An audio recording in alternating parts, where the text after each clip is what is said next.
자, 이제 68페이지 재상 부재와 실종이죠. 의의가 나오고 첫 번째 부재자의 재산 관리 제도가 나옵니다. 일단 부재자가 누구냐부터 생각을 해보면 부재자는요, 주소지를 벗어났어요. 근데 주소지를 벗어난 것만으로는 부재자가 아니고요, 플러스 재산을 관리할 수가 없어요. 이렇게 주소지를 벗어나서 재산을 관리할 수 없는 상태에 빠져 있는 사람을 우리가 부재자라고 하는데요. 일단 이 부재자가 주소지를 벗어날 때 만약에 재산 관리인을 지정했어요. 그러면 굳이 국가가 뭐 하지 않냐면 개입하지 않습니다. 만약에 재산 관리를 지정하지 않았다면 이때 국가가 법원이 개입하게 되는데 이걸 우리가 뭐라 하냐면 부재자의 재산 관리 제도라고 합니다. 그래서 우측에 보시면 2번에서 부재자가 재산 관리를 둔 경우에서 1. 원칙적으로 불간섭 냅둔다 이거죠. 그죠? 그 다음 2번 부재자가 둔 재산 관리인의 권한은 위임한 내용에 따라서 결정이 되겠죠. 뭐 예를 들어서 재산만 잘 관리해라. 그러면 관리할 수 있는 거고, 가능하면 네가 재산 좀 증식시켜라. 그러면 뭐 증식할 수 있겠죠. 다만 3번에서 예외적으로 법원이 관여하는 경우가 있죠. 본인의 부재 중 관리인의 권한이 소멸된 경우. 그러면 실질적으로는 부재자의 재산 관리인이 없는 거니까 그때는 법원이 개입하게 되고요. 나번 부재자의 생사가 분명하지 아니한 경우, 부재자가 생사가 분명하지 않다면 결과적으로 관리인을 감독할 수가 없으니까 이때는 법원이 뭐 하게 돼요? 개입하게 됩니다. 자, 다시 한번요. 부재자가 재산 관리를 정했다면 굳이 국가가 뭐 하지 않습니까? 간섭하지 않습니다. 다만 부재 중에 관리인의 권한이 소멸되거나 부재자의 생사가 분명하지 아니한 때는 예외적으로 법원이 뭐죠? 개입하게 된다까지 일단 기억하시면 되고, 넘겨보시면 부재자가 재산 관리를 두지 않았어요. 그러면 이제는 법원이 뭐 하게 돼요? 개입하게 되는 거죠. 일단 1번 재산 관리에 필요한 처분을 명령하게 되는데 가번 이해관계인이나 검사의 청구가 있어야 됩니다. 예를 들어서 이런 거죠. 어떤 사람이 갑자기 미국으로 여행 갔어요. 그 사람은 부재자가 아닙니다. 왜냐하면 미국에 있더라도 충분히 자신의 재산을 뭐 할 수 있어요? 관리할 수가 있는 거고요. 따라서 그 사람은 뭐가 아니죠? 부재자가 아닌 거죠. 근데 만약에 미국 간 게 아니라 갑자기 어디 갔다 그럴까요? 아프리카, 콩고 갔다 그럴까, 그죠? 콩고 가가지고 기근에 시달리는 아이들을 뭐요? 돕겠다. 이러고 떠났다면 실질적으로 자신의 한국에 있는 재산을 뭐 할 수 없어요? 관리할 수가 없으니까 그때는 국가가 뭐 하게 돼요? 개입하게 되는 거죠. 가장 정유라 씨도 그러겠네, 그죠? 정유라 씨도 지금 주소지를 떠나 있죠, 그죠? 근데 지금 어디가 있습니까? 덴마크 깜빵에 있잖아요. 그러면 덴마크에 깜빵이 있다면 자신의 재산을 뭐 할 수 없어요? 관리할 수 없는 상태로 평가된다면 국가가 뭐 하게 돼요? 개입하게 되는데, 예를 들어서 정유라 씨가 서울에 아파트가 있는데 아파트 임대차 계약 기간 끝날 판이에요. 근데 이 인간하고 뭐예요? 연락도 안 되고 할 방법도 없고, 그러면 그 사람 뭐가 있는 거죠? 이해관계에 있는 거죠. 그래서 이해관계인으로서 법원에서 적절한 처분을 명령해 줄 것을 뭐 할 수 있어요? 청구할 수가 있고요. 나번 처분의 내용은 기본적으로 부재자의 재산 관리인을 뭐죠? 선임하게 됩니다. 하단에 보시면 법원이 선임한 부재자의 재산 관리인 지위가 나오는데 일종의 뭐죠? 법정 대리인이다 정도만 기억하면 되고, 우측에 법원이 선임한 재산 관리인 권한이 나와요. 자, 일단 법원이 개입을 해서 법원이 재산 관리인을 선임했어요. 그럼 이 사람은 뭘 할 수 있느냐? 요 문제에 대해서 우리 민법 118조에서 규정을 두고 있습니다. 가능한 것과 가능하지 않은 것을 나눠서 기억하시면 되는데요. 첫째, 가능한 거. 보존행위 할 수가 있고요. 두 번째, 성질이 변하지 않는 범위죠. 변하지 않는 범위 내에서 요 부재재 재산 관리는 이용 행위도 할 수 있고 계량 행위도 할 수가 있습니다. 그럼 결국 이 사람이 못하는 게 뭐냐면요. 불가능한 경우인데 처분행위 못하는 거죠. 그 다음에 성질이 변하는 이용행위도 할 수 없고 계량행위도 할 수가 없습니다. 여기까지 기억하시고, 자 그럼 생각해 보자고요. 지금 그 세입자가 지금 이해관계인으로서 재산관리는 선임해 달라고 어떻게 법원에다 청구했단 말이죠. 그러면 이 법원이 선임한 재산관리인이 그 아파트를 재계약할 수 있느냐, 요 문제인데, 일단 아파트를 재계약 임대하는 것은 이용행위입니다. 또 아파트를 임대한다 그래서 그 아파트의 성질이 뭐하지도 않아요? 변하지도 않거든요. 따라서 성질이 변하지 않는 범위 내에서 이용행위 속에 무엇도 포함하냐면 임대행위도 포함된다는 거 꼭 기억해 두시기 바라요. 그럼 이렇게 되는 거죠. 부재자 재산관리는 부재자의 부동산을 뭐 할 수 있어요? 임대할 수 있다. 그죠? 그 다음 이 사람은 뭐가 없죠? 처분권이 없죠. 처분권이 없더라도 타인의 부동산을 뭐 할 수 있어요? 임대할 수 있는데 가장 대표적인 사람이 누구냐면 부재자의 재산관리다까지 좀 기억해 두시기 바라고요. 그 다음에 이런 할 수 없는 거 처분의 등을 하려면은 원칙적으로 법원으로부터 허가를 얻어야 합니다. 법원을 허가를 얻어야 할 수가 있고요. 만약에 법원의 허가 없이 이루어진 처분행위는 뭐가 되냐면 무효가 됩니다. 자, 이런 얘기죠. 정유라 씨의 재산관리인 선임됐어요. 그럼 그 사람은 그 아파트를 뭐 할 수 있어요? 임대할 수는 있지만 갑자기 그 재산관리 생각해 보니까 가지고 있는 것보다 파는 게 나을 것 같아요. 팔려면 법원으로부터 뭘 받아야 돼요? 허가를 받아야 되고요. 허가 없이 했다면 그러한 처분행위는 뭐가 돼요? 무효가 되는 거고요. 한 가지 주의하실 것은 이 허가는 원칙적으로 사전에 받아야 돼요. 사전에. 매매 계약하기 전에 처분하기 전에 받아야 되는 것이 원칙이지만 다만 우리 판례는 사후에 일이 끝난 후에 추인의 형태로서 하는 것도 가능하다는 것이 우리 판례 입장입니다. 따라서 아파트를 팔아먹으려면 미리 사전에 뭘 받아야 돼요? 허가를 받아야 되고요. 허가 없이 이루어지면 뭐가 돼요? 무효가 되는데 일단 급해서 팔고 나중에 추인의 형태로서 법원의 허가를 받는 것도 가능하다는 거 기억해 두시면 됩니다. 이게 전부입니다. 전부. 그래서 교재 보시면 1. 관리에서 1. 보존행위에 해당하는 경우 쭉 나열되어 있지만 외우지 마시고요. 가장 중요한 것이 뭐냐면 2번 이용 또는 계량행위에 해당하는 경우에서 임대하는 것은 가능하지만 임대하는 가능하다는 거 나와있죠. 꼭 기억해 두시고 그 다음 2번 처분행위는 법원의 허가를 얻고 부재자를 위한 경우 하나요 유효합니다. 따라서 만약에 법원의 허가 없이 이루어진 위반한 법률은 뭐가 돼요? 무효가 된다는 거 기억해 두시고 넘겨보시면 2번 일단 내가 허가를 받았다면 처분할 수가 있으니까 대물 변제나 저당권 설정하는 것도 물론 가능하다는 거 기억해 두시기 바라고요. 3에서 사전에 받아야 되는 것이 뭐예요? 원칙이지만 추인의 형태로서도 가능하고요.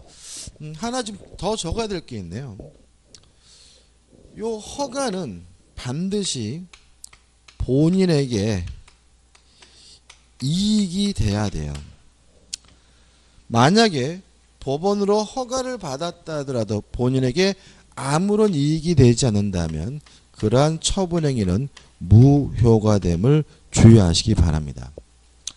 예를 들어 가지고 허가를 얻어서 저당권 설정하고 돈을 빌리는 거는 괜찮은데, 예를 들어서 제3자 채무에 보증을 쓰는 경우입니다. 보증을 쓰는 경우는 본인에게 아무런 이득이 안 되기 때문에 허가가 있다 하더라도 뭐예요? 무효입니다. 자, 이런 얘기죠. 부재자의 재산 관리는 선임이 돼가지고 법원으로부터 허가를 얻어가지고 자기 처남이 사업하는데 보증서 써요. 이거는 안 된다는 거죠. 왜냐하면 아무런 이해관계가 없는 처남 제3자에게 보증 서는 것은 항상 본인에게 뭐가 될 수 없어요? 이득이 될 수 없다는 거죠. 따라서 허가가 있다는 이유로 유효가 되려면 본인에게 뭐가 돼야 됩니까? 이익이 돼야 되는 거죠. 그 다음에 답원해가지고 법원이 선임한 재산관리인 직무해가지고 일반론적인 얘기 나왔으니까 한번 쭉 읽어보시고요. 그 다음에 라번해가지고 법원이 선임한 재산관리인의 의무가 나오는데, 일단 선량한 관리자로서의 주의 의무를 부담한다는 정도만 기억하시면 되고요. 그 다음에 밥원 재산관리의 종료가 나와요. 자, 보세요. 1. 재산관리의 취소 사유예요. 맨 밑에 보시면 본인이 그 외 재산관리를 정한 때, 우측에 맨 위에 보시면 본인이 스스로 그 재산을 관리하게 된 때, 3. 본인이 사망이 분명하게 된 때, 4번 본인의 실종손과 있는 때예요. 근데 요거는 뭐냐 하면은 취소 사유입니다. 다시 말하면 요 네 가지 사유가 있었단 이유만으로 재산 관리가 바로 종료되는 건 아니에요. 이런 얘기죠. 예를 들어 가지고 재산 관리인이 선임이 됐어요. 선임되고 그러고 나서 부재자가 사망했다는 사실이 밝혀졌어요. 그러면 법원은 이 선임을 뭐 할 수 있는 거예요? 취소할 수 있는 거죠. 취소가 돼야 비로소 이 사람의 임무가 뭐가 되는 거예요? 종료가 되는 거예요. 그 말은 사망하는 순간 재산관리인의 임무가 뭐 되는 건 아니에요? 종료되는 건 아니라는 거죠. 그래서 여기 나와 있는 요 네 가지 사유는 취소 사유에 해당하는 것이지 재산관리의 종료 사유가 아님을 주의하시기 바랍니다. 기본 예제입니다. 부재자의 재산관리제도에 관한 설명으로 옳은 것은 1. 생사가 불분명한 자만이 부재자로 된다. X. 주소지를 벗어나서 재산을 관리할 수 없는 상태가 되고요. 생사가 불분명할 필요는 없습니다. 만약에 생사가 불분명하다면 이 사람은 실종자라고 하는 거죠. 2번 법원이 선임한 재산관리인이 부재자의 재산에 대한 임대료를 청구하기 위해서는 법원의 허가를 얻어야 한다. 임대료를 청구하는 것은 처분행위도 아니고 성질이 변하는 뭐예요? 이용계량행위도 아니죠. 일종의 뭐예요? 보존행위입니다. 따라서 허가받을 필요가 없고요. 3번 재산관리인의 권한 초과행위에 대한 법원의 허가는 사후적 추인의 형식으로 가능하다. 맞네요. 답은 뭐죠? 3번이죠.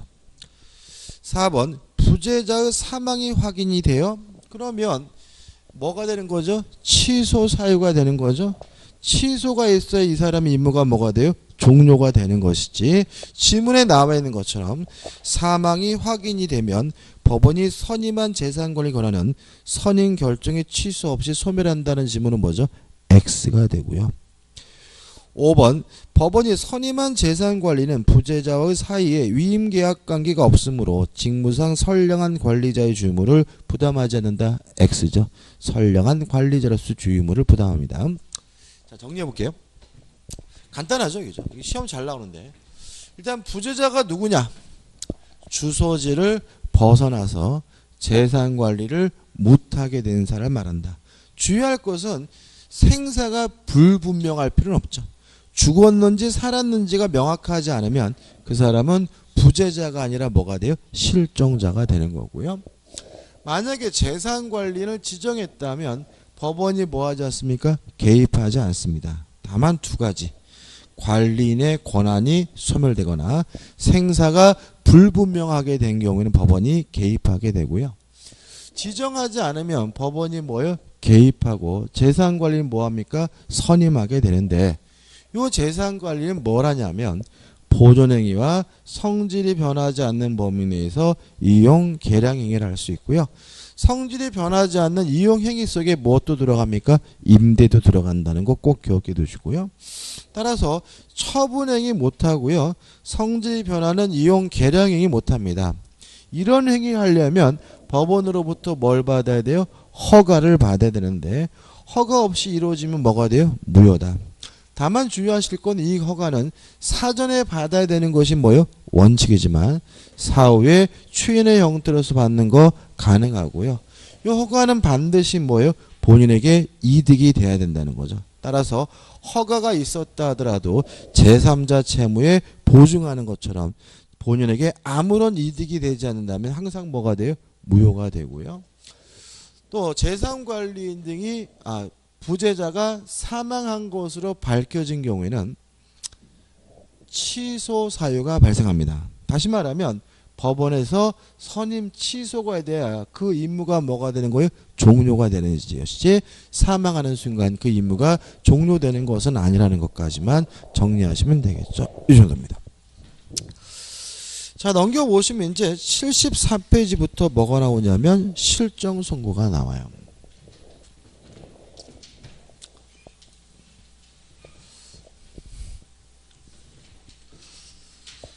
실정 선고를 보기 전에 먼저 비교할 게 있는데요.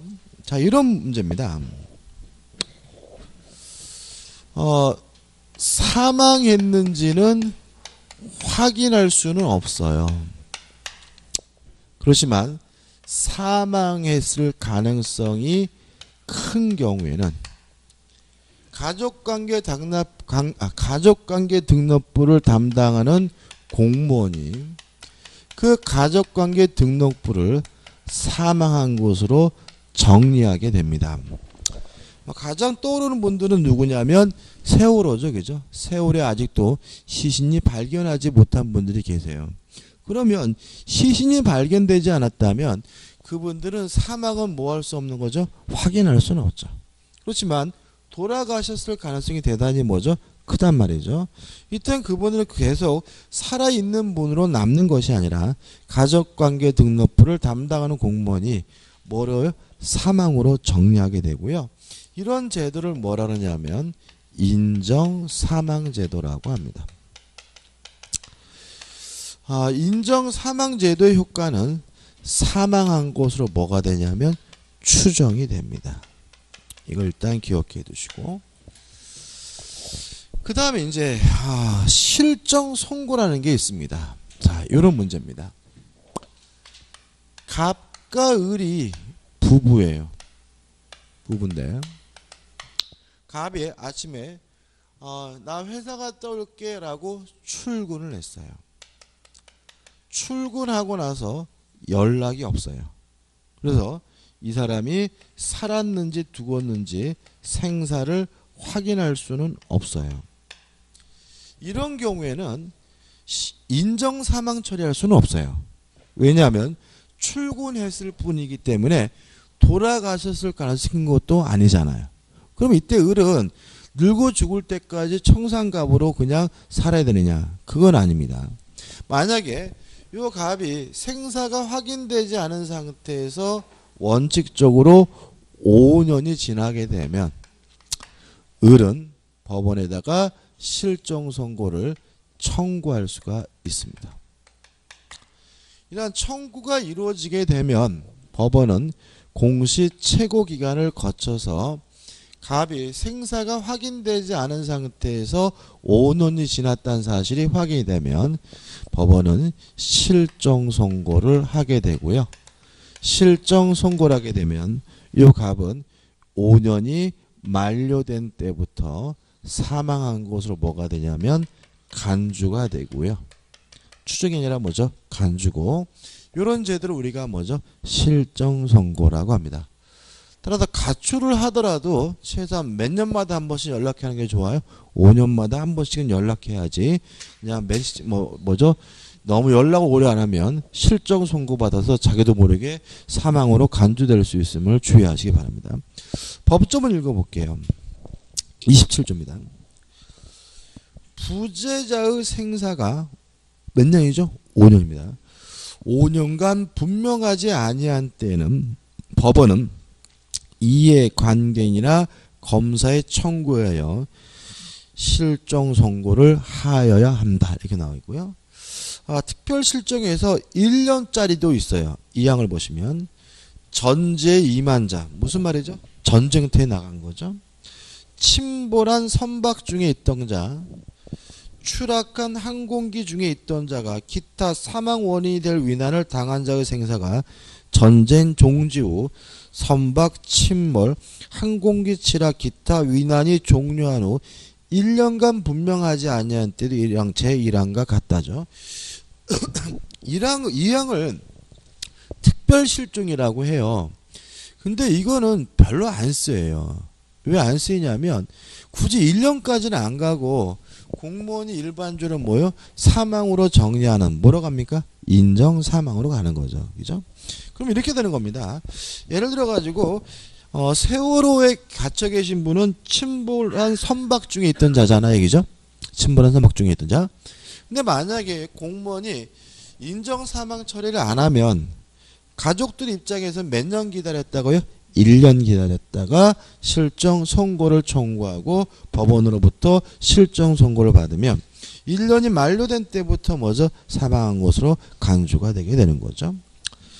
자, 1번 실질적 요건입니다. 부재자의 생사가 불분명할 것. 실종 기간이 뭐죠? 경과할 것.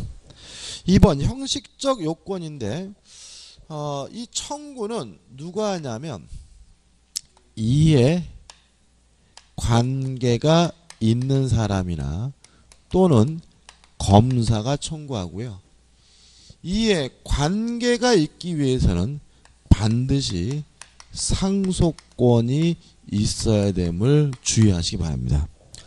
따라서 아무리 가까운 사이라 하더라도 상속권이 없다면 그 사람은 이해관계가 없기 때문에 실종 선고를 뭐하지 못해요? 청구하지 못합니다. 예를 들어서 갑을 사이에 A라는 아들이 하나 있고요. 갑에게 병이라는 부모가 있는 상태라면 이 병은 자기 아들에 대해서 실종 선고를 청구할 수가 없습니다. 왜냐하면 배우자가 있고 자식이 있으면 상속권은 배우자와 자식만 상속권이 있고 부모에겐 뭐가 없어요? 상속권이 없거든요. 따라서 이 병은 뭐가 없는 거죠? 이해관계가 없는 거고요. 따라서 부모라 하더라도 항상 뭘 청구할 수 있는 건 아니에요? 실종 선고를 청구할 수 있는 것은 아닙니다. 아무튼 부모든 형제든 반드시 뭐가 있어야지 아니요? 상속권이 있어야지만 이해관계가 있고 실종 선고를 청구할 수 있음을 주의하시기 바라고요. 나번에서 6개월 이상 법원이 공시채고를 합니다. 그래서 청구가 있으면 몇 개월 동안요? 6개월 동안 뭐랍니까? 공시채고를 하게 되는 거죠. 일반적으로 법원 게시판에다 붙여놓습니다. 붙여놓고 6개월 동안 기다리고요. 그래도 안 나타나게 되면 법원은 뭐 하게 되죠? 실종 선고를 내리게 되죠. 자, 실종 선고가 내려지면 이 사람은 사망한 것으로 간주가 됩니다. 언제부터요? 5년에서 맨 밑에 실종기간 만료시 사망으로 뭐죠? 간주가 됩니다. 우측에 보시면 법조문이 나와 있고 2번 해가지고 소급 사망 간주 시기와 소급표의 제한이 나와 있는데 뭐 특별한 건 아닙니다. 한번 보시고 그 다음에 박스 밑에 3번이 중요합니다. 자, 여기서 이제 문제가 이제 뭐냐면 요 갑이 출근한 게 아니라 바람날 수도 있죠. 그죠? 예를 들어가지고 여보 나 회사 갔다 올게 해가지고 우리한테 얘기해놓고 출근한다고 예를 들어서 정하고 바람이 나가지고 제주도에서 뭘 하고 있냐면 살림을 차리고 살고 있단 말이죠. 이런 상태에서 을은 그 사실을 모르고 뭘 했어요? 실정 선고가 내려졌고, 실정 선고가 내려지면 사망으로 간주가 됐다는 이 의미가, 만약에 갑의 권리 능력 자체를 박탈하는 제도라고 이해된다면, 이제는 갑은 제주도에서 죽은 사람인 거죠. 그죠? 그러면 얘는 제주도에서 하는 모든 행위가 싹 무효가 되느냐, 이런 문제가 발생할 수 있거든요. 그래서 우리 판례는 실정 선고는 권리 능력 자체를 박탈하는 제도는 아니라고 봅니다. 그럼 이게 뭐냐? 주소지를 중심으로 해서 사법적 법률 관계를 정리하는 정도의 효과가 있는 것으로 봅니다. 그래서 교재 보시면 가 해가지고 읽어볼게요. 실정자의 종래 어디죠? 주소지를 중심으로 하는 사법상 법률 관계 하나여 사망으로 간주된다. 즉 종래 주소를 중심으로 한 법률 관계만이 종료되는 것이다. 따라서 실정 선고가 내려지면 권리 능력 자체가 박탈된다. 그럼 뭐야? X예요. 뒤에 나오는 말은 뭐겠어요? 따라서 이 사람은 권리 능력 자체가 뭐 된 건 아니에요? 박탈된 것은 아니니까 나중에 돌아와서 하는 행위도 당연히 뭐예요? 유효하고, 제주도에서 정하고 한 행위도 무효가 아니라 뭐죠? 유효다. 이런 말이 나와 있고요. 실정 선고 자체는 권리 능력 자체를 박탈하는 제도가 아니라는 거 꼭 기억해 두시기 바라고요. 나번 실정 선고와 생존 추정인데 뭐 당연한 얘기입니다. 요 5년이 된 때부터 사망한 것으로 간주된다는 말은 요 전에는 뭐 하고 있는 것으로 해요? 생존하고 있는 것으로 추정된다는 의미가 됨을 주의하시기 바라고요. 넘겨보시면 3번 실정 선고의 취소가 나와요. 자, 이런 문제죠. 자, 이제 실정 선고가 내려지면 사망으로 간주가 돼요. 그러면 어떤 일이 발생하냐면 갑이 죽은 것으로 간주가 되니까 갑에서 을로 뭐가 이루어져요? 상속도 이루어지고요. 또 갑과 을 간의 부부관계도 끊어지기 때문에 을은 다른 사람과 뭐 할 수도 있어요? 재혼할 수도 있는 거죠. 근데 이 인간이 예를 들어서 을이 무와 재혼해가지고 신혼여행 갔다 와서 막 깨가 쏟아지려고 하는데 뭐 할 수도 있어요? 퇴근할 수도 있죠. 그죠? 다시 말하면 실정 선고가 내려지고 퇴근했다, 생존하고 있다는 사실이 밝혀졌어요. 그래도 이 효과가 번복되지는 않습니다. 왜냐하면 사망으로 추정되는 것이 아니라 뭐가 되고 있어요? 간주가 되고 있기 때문에. 따라서 생존하고 있다는 사실이 입증됐다는 이유만으로는 그 효과가 번복되지는 않고요. 법원이 실정 선고를 취소를 해야 하지만 비로소 그 효과가 뭐가 돼요? 번복이 됩니다. 근데 여기서 이제 문제가 생깁니다. 어떤 문제가 생기냐면 이 사람은 죽었다가 다시 부활한 것이 아니라 원래 안 죽은 것이니까 취소가 되면 소급해서 싹 다 뭐가 돼버려요? 무효가 돼버려요. 그럼 결과적으로 거래 안전이 뭐가 될 수 있어요? 희생될 수가 있기 때문에 우리 민법은 특별 규정을 두고 있어요. 특히 실정 선고 후 취소 시 요 사이에 이루어진 행위가 만약에 선의로 이루어졌다면 요 취소로부터 아무런 영향을 받지 않는다라고 규정을 두고 있고요. 다만 죽은 게 아니라 안 죽은 것이니까 실정 선고가 취소가 되면 이득은 부당 이득으로서 반환을 해줘야 되는데 만약에 선이 잘하면 어느 범위 내에서만 돌려주면 되냐면 현존하는 이 범위 내에서만 돌려주면 됩니다. 교재 보시면 1. 실정 선고의 취소 요건 가와 나 보시기 바라고 2번 실정 선고의 취소 효과에서 가. 원칙 1. 소급표로 인해서 뭐죠? 원상 회복이 됩니다. 문제가 되는 것은 2번 실정 선고로 직접 원인으로 하여 재산을 취득한 자가 나와 있는데 일단 선의의 자는 어느 범위 내에서요? 현존하는 범위에서만 반환할 의무가 있다는 거 주의하시기 바라고요. 나번 예외인데 밑에 두 번째 줄 실정 선고 후 그 취소 전에 선의로 한 행위는 뭐죠? 유효하다. 왜냐하면 아무런 영향을 미치지 않는다라는 규정을 두고 있기 때문에 그렇습니다. 근데 문제는 이제 우측에 보시면 요 부분에 대해서 어떻게 이해할 것인지에 대해서 학설이 대립이 있는데 우측 거는 안 봐도 돼요. 안 봐도 되고 이제 무슨 말인지만 이해해 보도록 하죠. 한번 생각해 보죠.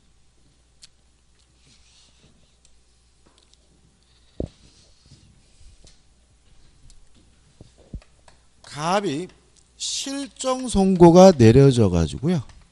갑에서 을로 뭐가 이루어졌냐면 상속이 이루어졌고요.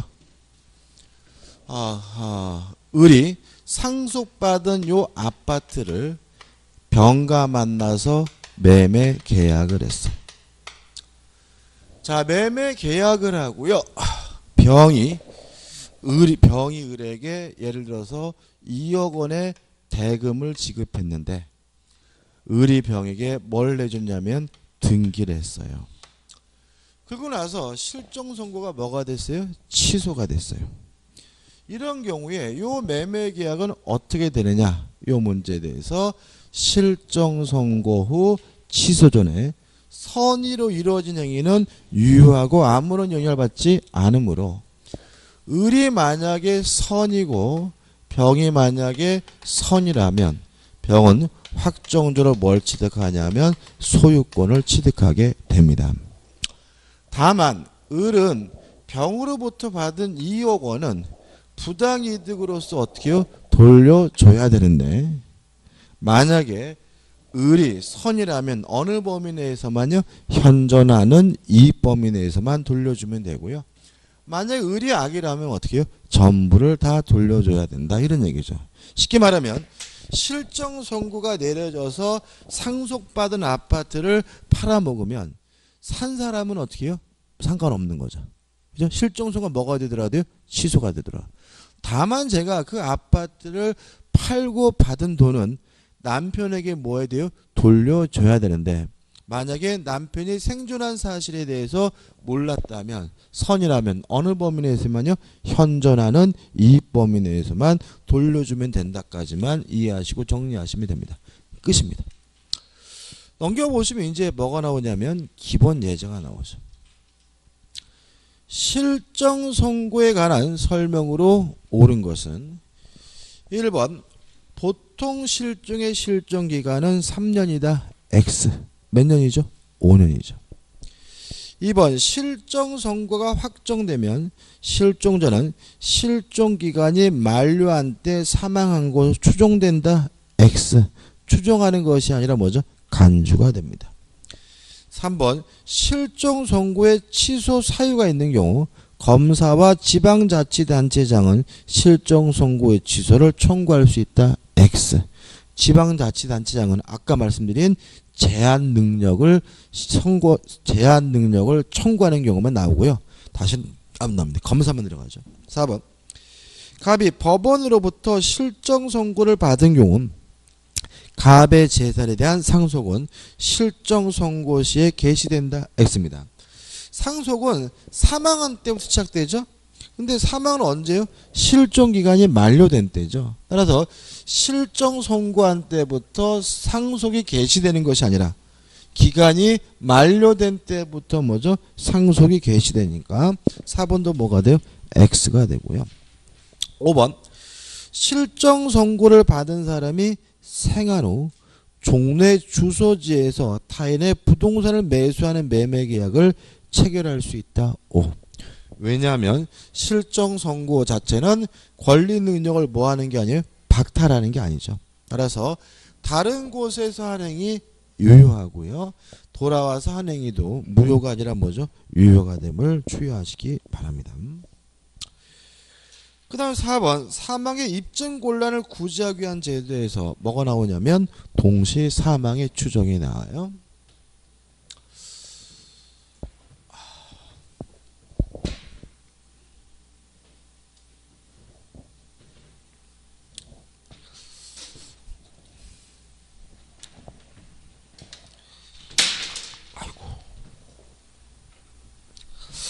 지금 우리가 이제 자연인 들어오니까 상속이 많이 나오는데 다시 한번 말씀드리지만 상속의 1순위는요. 배우자 및 직계 비속해서 자식이 1순위고요. 만약에 자식이 없다면 배우자 및 직계 존속해서 부모가 1순위입니다. 요거 좀 생각하시고 그래서 아까도 태아의 법적 지위에서도 요걸 좀 생각을 해야 정지조건설, 해제조건설이 이해가 됐고요. 그죠? 그 다음에 요 실종 선고를 청구할 수 있는 이해관계에는 반드시 뭐가 있어야 돼요? 상속권이 있어야 된다는 것도 요걸 좀 기억해 두셔야 헷갈리지 않으니까 좀 생각해 보시기 바라고요. 동시 사망의 추정도 요것과 좀 관련이 되는데 자 이런 문제입니다. 예를 들어서 비행기를 탔어요. 비행기를. 근데 갑과 을이 타고 있었는데 비행기가 공중에서 폭발 추락을 했어요. 그러면 갑과 을이 모두 돌아가시겠지만 물리적으로는 돌아가신 시점이 다르겠죠. 0.00001초라도 다르겠죠. 그래서 지금 실제로는 누가 먼저 죽고 누가 나중에 죽었는지는 뭐 할 수 없어요? 알 수가 없는 거예요. 근데 문제는 누가 먼저 죽고 누가 나중에 죽었느냐에 따라서 법적 문제가 달라질 수가 있어요. 예를 들어서 갑과 병이 부부인데요. 갑 사이에 을이라는 아들이 있고 병에게 정이라는 부모가 있다라고 가정을 해볼게요. 근데 지금 비행기를 누가 탔죠? 갑과 을이 탔잖아요. 그죠? 근데 만약에 가정을 해보죠. 갑이 먼저 죽고 바로 아들이 죽었다라고 가정을 하면 갑이 죽을 당시에 뭐가 있었어요? 자식이 있었으니까 병과 을로 뭐가 돼요? 상속이 되고요. 바로 을이 뭐하게 돼요? 돌아가시니까 누가 재산을 가져요? 병이 갖게 되는 거죠. 근데 만약 거꾸로 자식이 먼저 죽고 나중에 갑이 나중에 죽었다라고 가정을 하면 갑이 죽을 당시에 뭐가 없어요? 자식이 없죠. 그죠? 따라서 병과 정이 공동으로 뭘 받습니까? 상속을 받습니다. 따라서 요 정의 입장에서는 손주가 먼저 죽었느냐 아들이 먼저 죽었느냐에 따라서 아들 재산 중 일부라도 찾아올 수 있느냐 아니면 모든 재산이 며느리에게 다 가느냐 이게 뭐예요? 결정이 되게 되는데 문제는 물리적으로 누가 먼저 죽었는지 뭐 할 수 없어요? 입증할 수는 없는 거죠. 그래서 두고 있는 것이 좌측 맨 밑에 있는 30조입니다. 2인 이상이 동일한 위난으로 사망한 경우에는 동시에 사망한 것으로 추정한다라고 규정을 두고 있습니다. 따라서 이 경우에는 갑과 을이 하나 둘 셋 짠 하고 죽은 것으로 봐요. 추정해. 그럼 결과적으로 갑이 죽을 당시에는 자식이 없는 것으로 평가가 됩니다. 따라서 이 경우에는 요 규정 때문에 정과 병이 뭐죠? 갑의 재산을 뭐 하게 되는 거죠? 공동으로 상속받게 됩니다. 다시 한번요. 동일한 위난으로 뭐죠? 사망하게 된 경우는 동시에 사망한 것으로 뭐가 됩니까? 추정이 됩니다. 따라 결과적으로 둘 사이에는 뭐가 일어나지 않는 것으로 봐요? 상속이 일어나지 않는 것으로 봐요. 둘 사이에서는 상속이 일어나지 않는다는 말은 결국은 아들이 먼저 죽는 것과 똑같은 추정을 하게 됨을 주의하시기 바랍니다. 우측 요건 보시기 바라고 3번 추정의 방법인데 뭐 큰 의미는 없죠. 끝이고 그 다음에 이제 뭐가 나옵니까? 인정 사망이 나옵니다. 요거죠. 사망의 가능성은 크지만 돌아가셨는지 살았는지 확인할 수가 없으면 가족관계 등록부를 담당하는 공무원이 사망으로 정리하게 되는데 이게 뭐죠? 인정 사망이고요. 효과는 사망한 것으로 뭐가 됩니까? 추정이 됩니다. 그 다음에 2절에서 이제 뭐가 나오냐면 법인이 나옵니다. 일단 1번 법인에 분류해가지고 나와 있는데 좀 간단하게 좀 설명해 드릴게요.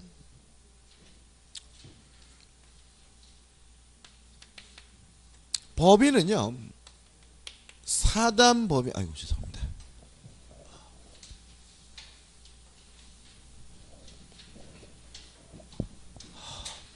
법인은 사단법인과 재단법인으로 나뉩니다.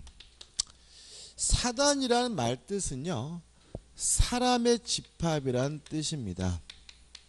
따라서 사람의 집합에다가 법인격을 부여하면 이걸 우리가 사단법인이라고 하고요. 재단이라는 말은 재산의 집합이란 뜻입니다. 따라서 재산의 집합에다가 법인격을 부여하면 이걸 우리가 뭐죠? 재단법인이라고 합니다.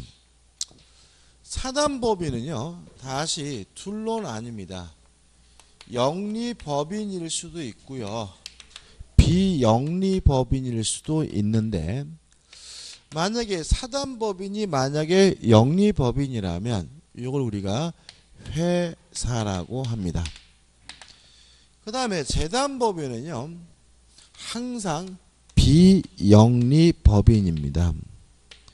재단법인은 법적으로 영리법인일 수 없다는 거는 시험에 잘 나오니까 좀 기억해 두시기 바라고요. 요 회사는 상법에서 규정하고 있습니다. 그럼 우리 민법은 뭐 하고 있냐면 비영리법인만 규정합니다. 그래서 민법은 사단법인 중에 비영리법인과 재단법인에 대해서 뭐요? 규정을 두고 있는 거죠. 일단 왜 재단법인은 영리법인일 수가 없느냐, 이걸 좀 조심하셔야 되는데, 영리냐 비영리를 나누는 기준은요, 돈을 받느냐 안 받느냐 문제가 아닙니다. 예를 들어 가지고 충남대학교 병원, 그러면 충남대학교 병원은 비영리법인입니다. 그런데도 불구하고 병원비 받죠? 병원비도 뭐죠? 더럽게 비싸잖아요. 삼성의료원도 뭐요? 비영리법인입니다. 그래도 뭐죠? 병원 받죠? 그러면 그것이 결국 무엇을 가지고 따지는 거냐면, 돈을 받느냐 안 받느냐 문제가 아니라, 돈을 벌었을 때 그 번 돈을 구성원이 찾아갈 수 있으면 영리법인이고요, 돈을 벌었을 때 구성원이 찾아갈 수 없으면 뭐가 돼요? 비영리법인이 됩니다. 그래서 과거에 이명박 대통령이 병원을 영리법원으로 설립할 수 있도록 하자, 이게 나왔을 때 오해가 뭐냐면, 자꾸 영리법인 하니까 돈 받는 병원, 그러는데 솔직히 돈 안 받는 병원은 없거든요. 그러니까 영리병원을 하자는 얘기는 뭐냐면, 우리나라의 의료법 체계상 모든 병원은 다 뭐예요? 비영리법인이기 때문에 병원이 장사가 잘 되더라도 구성원들이 돈을 찾아갈 수가 없어요. 그러다 보니까 기업들이 병원을 안 만듭니다. 삼성이나 뭐 현대같이 진짜 글로벌한 대기업들은 병원을 만들지만 일반 중소형 대기업들은 뭘 안 만들어요? 병원을 안 만들어요. 왜요? 만들어봤자 수익을 뭐하지 못해요? 찾아가지를 못하니까 주주들이 반대하거든요. 그래서 기업들이 병원을 좀 만드는 것을 활성화하기 위해서 영리병원으로 할 수 있게 하자, 이런 얘기가 나왔던 거거든요. 아무튼 영리법인이냐 비영리법인은 돈을 받느냐 안 받느냐 문제가 아니라, 창출된 수익을 구성원이 찾아갈 수 있으면 뭐예요? 영리법인. 못 찾아가면 뭐예요? 비영리법인이거든요. 재단법인은요, 재산의 집합에다가 법인격을 부여한 거기 때문에 실질적으로 구성원이 없어요. 따라서 재단법인이 아무리 돈을 많이 벌더라도 그 돈을 뭐 할 수 없어요? 찾아갈 존재가 없기 때문에 재단법인은 항상 뭐가 돼요? 비영리법인이 된다는 거 좀 주의하시기 바랍니다. 그 다음 넘겨보시면 사단과 조합의 구별이 나오고, 요 사단과 조합의 구별은 좀 설명을 좀 드려야 되겠네요.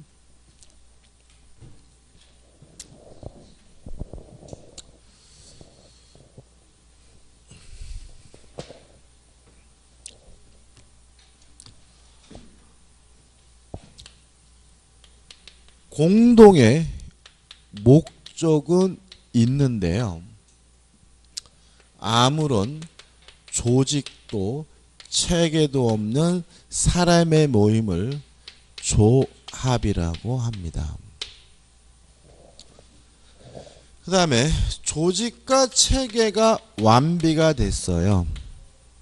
다시 말하면 법인으로서의 실질은 모두 충족하고 있지만 설립 등기를 안 하고 있어요. 우리 민법상 법인이 되려면요 반드시 뭘 해야 되냐면 설립 등기를 해야 돼요. 따라서 아무리 조직과 체계가 완비됐고 법인으로서의 실질을 갖추고 있더라도 설립 등기를 안 하면 그건 뭐가 있냐면 법인이 아니에요. 그래서 뭐라 하냐면 법인 아닌 사단이라고 하는 거죠. 그래서 설립 등기라면 법인이 된다는 말은 설립 등기람으로써 권리 능력을 갖게 된다는 뜻이거든요. 따라서 아무리 조직과 체계가 완비가 됐더라도 설립 등기를 안 하면 권리 능력이 없어요. 그래서 이걸 우리가 권리 능력 없는 사단이라고 하는 거죠. 그래서 조심할 것은 뭐냐면 조합할 때 농업협동조합을 떠오르시면 안 됩니다. 농업협동조합은 조합이 아닙니다. 왜냐하면 농협은 설립 등기까지 되어 있기 때문에 법인이에요. 재건축 조합도 조합이 아닙니다. 왜냐하면 재건축 조합은 조직과 체계가 완비되어 있기 때문에 법인 아닌 사단으로 평가되지 조합으로 평가되진 않아요. 그러면 법에서 말하는 조합은 우리 일상적으로 말하는 조합들은 하나도 조합이 아니고요. 가장 대표적인 조합은 뭐냐면 동업자입니다. 동업자. 그래서 우리 앞으로 조합하면 뭐가 떠올라야죠? 동업자가 떠올라야 됩니다. 예를 들어서 제 친구하고 저하고 반씩 내가지고 포장마차를 운영하기로 했어요. 그러면 포장마차를 운영한다는 뭐는 있어요? 공동의 목적은 있지만 둘 간에는 아무런 조직도 체계도 없으니까 뭐가 되는 거죠? 조합이 되는 거죠. 그 다음에 법인 아닌 사단의 가장 대표적인 것은요. 실제로는 교회입니다. 교회. 교회 같은 경우에는 조직과 체계가 아주 잘 갖춰져 있습니다. 그렇지만 교회는 일반적으로 뭘 안 하죠? 설립 등기를 안 합니다. 따라서 법적 성격이 법인 아닌 사단이고요. 종춘에도 마찬가지로 평가되고요. 우리가 주택거래단 시험이니까 아파트 입주자 대표회의도 권리 법인 아닌 사단입니다. 왜냐하면 우리가 일반적으로 아파트 입주자 대표회의도 뭐가 갖춰져 있죠? 조직과 체계가 갖춰져 있죠. 그래서 설립 등기를 안 하게 되면 뭐가 돼요? 법인 아닌 사단이고요. 최근 들어서 설립 등기하는 경우도 발생하고 있어요. 만약에 설립 등기를 했다면 이제 뭐가 돼요? 법인이 되고요. 그 다음에 언론에 가장 많이 나오는 법인 아닌 사단은 정당입니다. 정당. 정당도 아주 조직과 체계가 잘 정비되어 있습니다. 다만 정당법에 의해서 정당은 설립 등기를 못해요. 그러면 결국 뭐예요? 법인 아닌 사단, 권리 능력 없는 사단이 되는 거죠. 여기까지면 그죠? 공동의 목적만 있을 뿐 아무런 조직도 체계도 없는 사람의 모임이 뭐예요? 조합. 대표적으로 뭐죠? 동업자가 있고요. 조직과 체계가 완비됐지만 설립 등기를 안 하고 있는 사람의 모임을 뭐죠? 법인 아닌 사단. 대표적으로 교회와 종중이 있는 거죠. 그 다음에 2번에서 법인의 본질에 가지고 법인 의제설, 법인 부인론, 법인 실제설, 그 다음에 학설의 구체적인 차이점이 나오는데 솔직히 이 부분은 안 읽어봐도 돼요. 우리 민법은 법인 실제설 입장입니다. 다시 말하면 법인도 뭐하고 있어요? 실제하고 있고 따라서 권리 능력도 행위 능력도 인정된다는 입장이니까 안 읽어보셔야 되고요. 우측에 보시면 법인이 설립되는 과정이 있는데 이거는 우리가 다음 주에 꼼꼼하게 볼 거고요. 마지막으로 4번 해가지고 뭐가 나오냐면 법인격 부인이라는 게 나와요. 자, 이런 문제입니다. A라는 법인이 있는데요.